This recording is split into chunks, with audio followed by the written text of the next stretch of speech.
के कार्यक्रम में मंच पर उपस्थित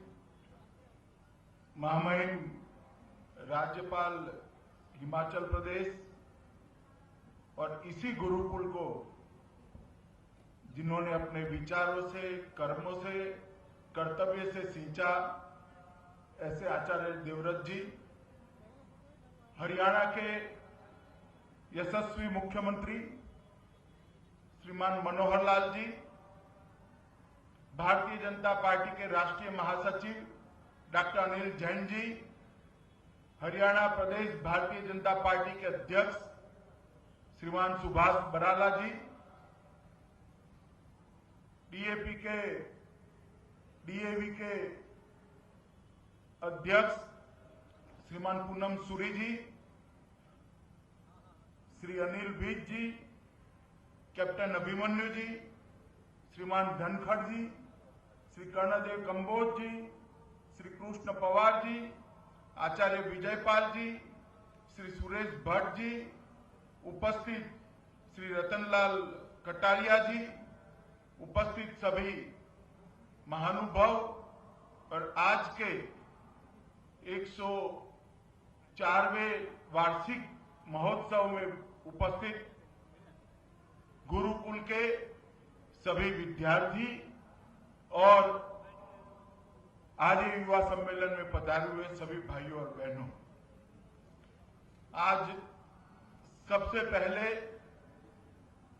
इस धर्म क्षेत्र को, जहां महाभारत काल में विश्व को एक अनूठी भेंट भगवान श्री कृष्ण ने दी, गीता के माध्यम से इस धर्म क्षेत्र को मैं प्रणाम करता हूं और मैं कुरुक्षेत्र गुरुकुल का भी बहुत आभारी हूं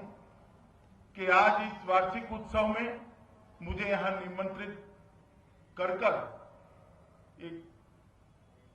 यहां के बच्चों के जो सारे गुण हैं उसको परिचय लेने का मुझे अवसर दिया।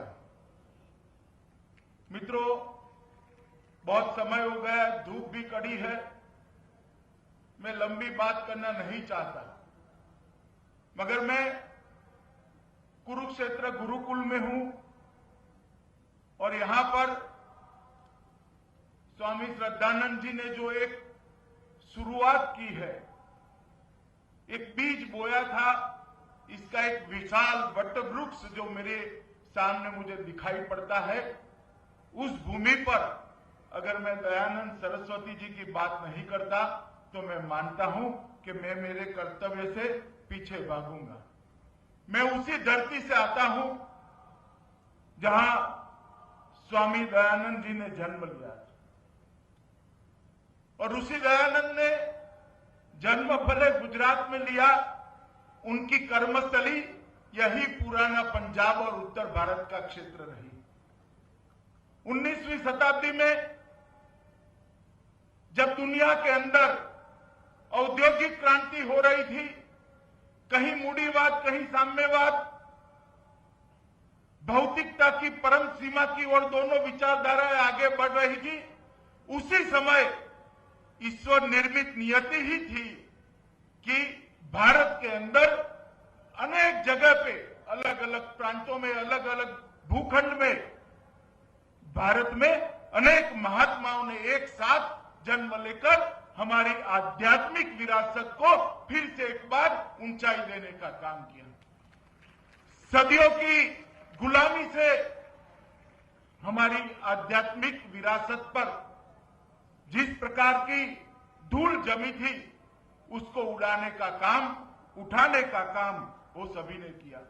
उसी सदी में रामकृष्ण परमहंस, स्वामी विवेकानंद, स्वामी रामतीर्थ, स्वामी ऋषि दयानंद, लोकमान्य तिलक, गांधी जी, अनेक प्रकार के लोगों ने मूल भारतीय संस्कृति की आत्मा को झंझोड़ने का काम, जागरूक करने का काम किया और उन सभी में ऋषि दयानंद ने जो किया वो मैं मानता हूं कि सर्वोपरि है, क्योंकि उन्होंने हिंदू धर्म के पुनरुद्धार के लिए, वेदों के पुनरुद्धार के लिए, एक सभी रूढ़ियों को, परंपराओं को, सालों की गुलामी के कारण हमारे ज्ञान के ओजस को जो जाखप लग गई थी, हमारे ज्ञान के ओजस पर एक धूमिल सी छाई हुई थी, उसको हटाने का काम ऋषि दयानंद ने किया। वेदों के सत्य को पुरातन काल में जो था उसी रूप में दुनिया के सामने रखने का आज संपूर्ण यश किसी को जाता है तो ऋषि दयानंद को जाता है। और ऋषि दयानंद ने ही न केवल आध्यात्मिक चेतना को जागरूक किया, उन्होंने इस बात को भी जागरूक किया, गुलाम की आध्यात्मिक चेतना का कोई महत्व नहीं होता, जब तक देश आजाद नहीं होता गुलामी को हम हटा नहीं देते, आध्यात्मिक चेतना का कोई महत्व नहीं। और उसी दयानंद के बताए रास्ते पर चले हुए कई लोगों ने देश की आजादी के लिए बहुत बड़ा काम किया। स्वामी श्रद्धानंद हो, चाहे अनेक प्रकार के शस्त्र के आधार पर आजादी मांगने वाले युवा हो या हिंसा के रास्ते पर आजादी मांगने वाले युवा हो, सभी को अगर ढूंढ के निकालोगे तो आर्य समाज में से निकलने वाले कई लोगों के मूल आर्य समाज में निकले। लाला लजपत राय हो, लोकमान्य तिलक हो, उन सबको जब गहराई से देखेंगे तो कहीं न कहीं आर्य समाज में से उन्होंने प्रेरणा प्राप्त की थी। मित्रों, आर्य समाज की स्थापना मैं मानता हूं कि हमारे आर्य धर्म के, हिंदू धर्म के एक अर्वाचीन अवतरण के लिए बहुत महत्वपूर्ण घटना थी। 1875 में जो आर्य समाज को मुंबई के अंदर ऋषि दयानंद ने स्थापना की, आज पूरे न केवल देश, दुनिया का मार्गदर्शन करने के लिए सज्ज है। मित्रों, लोकमान्य तिलक ने दयानंद सरस्वती के लिए कहा था कि ऋषि दयानंद भारतीय आकाश के एक ऐसे जाजलमान नक्षत्र है जिनकी आभा के कारण ही स्वराज का विचार आज जनमानस के अंदर प्रस्तापित हो पाया है। जब राम प्रसाद बिस्मिल शहीद होते हैं तब भी कोई जाकर ढूंढता है कि उनकी प्रेरणा कहां से आई है, तो आर्य समाज से ही आई है। इतना ही नहीं, अस्पृश्यता, बाल विवाह, दहेज, विधवा विवाह की शुरुआत, स्वदेशी और आधुनिक शिक्षा, हमारे पुरातन संस्कारों के साथ की आधुनिक शिक्षा, ऐसे कई प्रकार के सामाजिक सुधार आर्य समाज के अनुयायियों ने किए और ये पूरे उत्तर भारत के अंदर संस्कारों का एक वातावरण आर्य समाज के कारण निर्मित हुआ। हिंदी का महत्व बढ़ाने में भी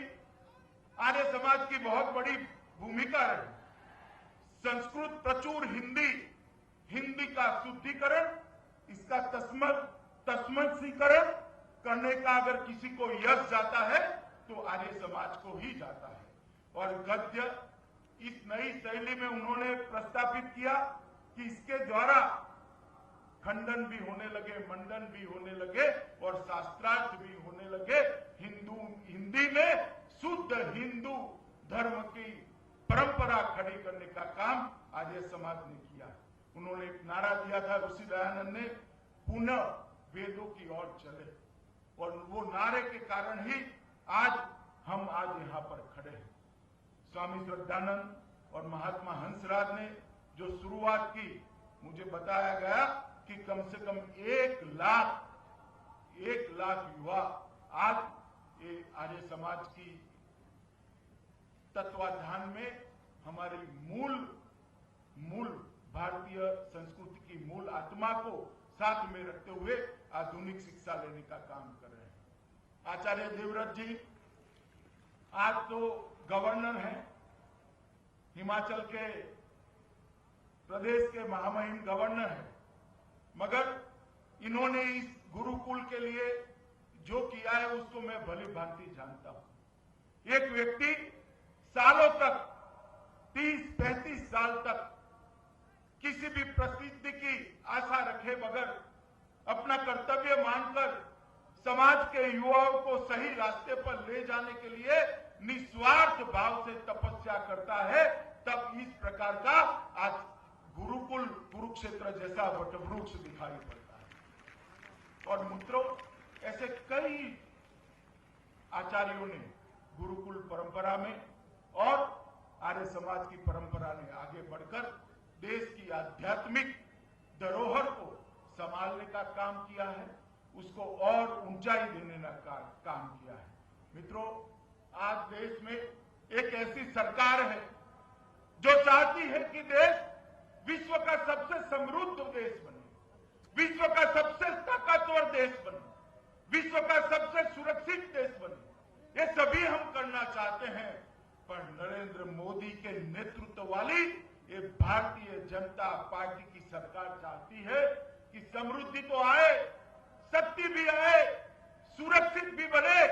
मगर इस देश की आध्यात्मिक ऊंचाई एक इंच भी नीचे न हो, बल्कि दिन प्रतिदिन बढ़ती जाए। अगर समृद्धि लाने के मोह में, ताकतवर बनने की आस में, देश को सुरक्षित बनाने की ललक में हम आध्यात्मिक धरोहर को गंवा बैठते हैं, तो हम आने वाली पीढ़ी के साथ और दुनिया को देने के लिए हमारे साथ सबसे बड़ी जो पूंजी है वो गंवा बैठेंगे। और मैं मानता हूं कि दुनिया को देने के लिए वेदों में बहुत कुछ पड़ा है, भारतीय संस्कृति में बहुत कुछ पड़ा है, और जिस दुनिया के अंदर बहुत सारी जो समस्या है वो समस्याओं का समाधान वेदों के अंदर है, भारतीय संस्कृति और हमारी परंपराओं में निहित पड़ा हुआ है। कभी न कभी विश्व को यही रास्ते पर जाना पड़ेगा। हम सबका दायित्व है। ऋषि दयानंद जी जो मार्ग प्रशस्त किया है, वेदों का पुनरुद्धार किया है और अर्वाचीन तरीके से हमारे प्राचीन संस्कारों को समाहित कर शिक्षा की जो पद्धति बनाई है, वो पद्धति को हम उसका संरक्षण करें, संवर्धन करें और उस दिन तक संभाल कर रखें जब दुनिया पूरी उस शक्ति को मानेगी। मित्रों, नरेंद्र भाई के नेतृत्व में जो सरकार चल रही है, वो सरकार देश को आगे बढ़ाने के लिए अहर्निश काम कर रही है। संयोग से ये साल पंडित दीनदयाल उपाध्याय जी की जन्मशती का भी साल। भारतीय जनता पार्टी की विचारधारा जहां से जन्मी वो पंडित दीनदयाल उपाध्याय जी का एकात्म मानव दर्शन है। पंडित जी ने व्यक्ति से लेकर परमेष्ठी तक को एकात्मता से कैसे जोड़ा जा सकता है और विकास तो हो मगर प्रकृति का विनाश न हो, ऐसे संतुलित तरीके से अर्थतंत्र को कैसे गतिवान बनाया जा सकता है। विकास तो हो मगर कुछ गिने चुने लोगों के लिए न हो। विकास की पंक्ति में अंतिम खड़ा है वो गरीब भी विकास की पंक्ति में सर्वप्रथम के बरोबर हो जाए, इस तरह अंत्योदय के सिद्धांत पर विकास की बात करी थी। और नरेंद्र भाई की सरकार ने, भारतीय जनता पार्टी की सरकार ने इस वर्ष को दलित कल्याण वर्ष के रूप में मनाने का तय किया है। मित्रों, मैं आशा करता हूं कि जिस प्रकार से श्री नरेंद्र मोदी जी देश का नेतृत्व कर रहे हैं, उन्होंने 2.5 साल के अल्पकाल के अंदर पूरी दुनिया को आश्चर्यचकित कर देने वाली गति भारत के अर्थतंत्र को दी है और देश को गौरव दिलाने का काम किया है। आज नरेंद्र भाई के ही प्रयासों का परिणाम था कि हमारी ऋषियों की और मुनियों की